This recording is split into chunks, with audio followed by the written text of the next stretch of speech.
प्रणाम सर, मैं तुफी ऐप से हूँ। यहाँ हम जानेंगे कि ऐप में छात्र उपस्थिति कैसे चिन्हित करते हैं।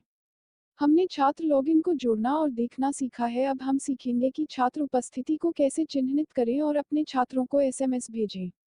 सबसे पहले ऐप डैशबोर्ड खोलें। यहाँ आपको स्क्रीन के शीर्ष पर उपस्थिति मिलेगी। यहाँ अटेंडेंस कार्ड आपको आपकी उपस्थिति दिखाएगा। कितने चिन्हित हैं और कितने छात्र चिन्हित स्थिति के साथ हैं। अटेंडेंस कार्ड पर क्लिक करें और ऐप आपकी बैच सूची दिखाएगा। मार्क छात्र उपस्थिति के लिए किसी भी बैच का चयन करें। यहाँ मैं अटेंडेंस को चिन्हित करने के लिए एक बैच का चयन कर रही हूँ। अब ऐप आपको उन छात्रों को दिखाएगा जो चयनित बैच में जोड़े जाते हैं। स्क्रीन ऐप के शीर्ष पर आपको उपस्थिति की तारीख दिखाई देगी। अटेंडेंस की तारीख को आप प्लस और माइनस पर क्लिक करके बदल सकते हैं।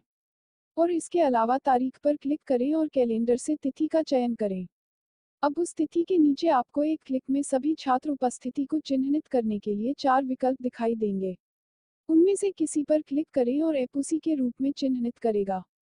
पहला सार्वजनिक छुट्टी है, दूसरी छुट्टी है, तीसरा है एब्सेंट, चौथा हाजिर है। छात्र उपस्थिति को चिन्हित करने के बाद आप एसएमएस आइकन पर क्लिक करके एसएमएस भेज सकते हैं। यहाँ आप सूची से केवल वर्तमान या केवल अनुपस्थित छात्र का चयन कर सकते हैं। और टेक्स्ट एसएमएस के लिए फ़ोन नंबर चुनें और व्हाट्सएप एसएमएस के लिए व्हाट्सएप नंबर चुनें। और उसके बाद सिर्फ टॉप एसएमएस आइकन या व्हाट्सएप आइकन पर क्लिक करें। और ऐप एसएमएस के लिए लूप शुरू करेगा। और यहाँ हमने छात्र उपस्थिति अंकन ट्यूटोरियल को पूरा किया है और छात्र उपस्थिति को कैसे चिन्हित करें और छात्र को एसएमएस भेजें। तो अब bye bye, see you again. शुभ रात्रि, शुभ प्रभात, जो भी समय आप यह देख रहे हैं। इस वीडियो को देखने के लिए धन्यवाद।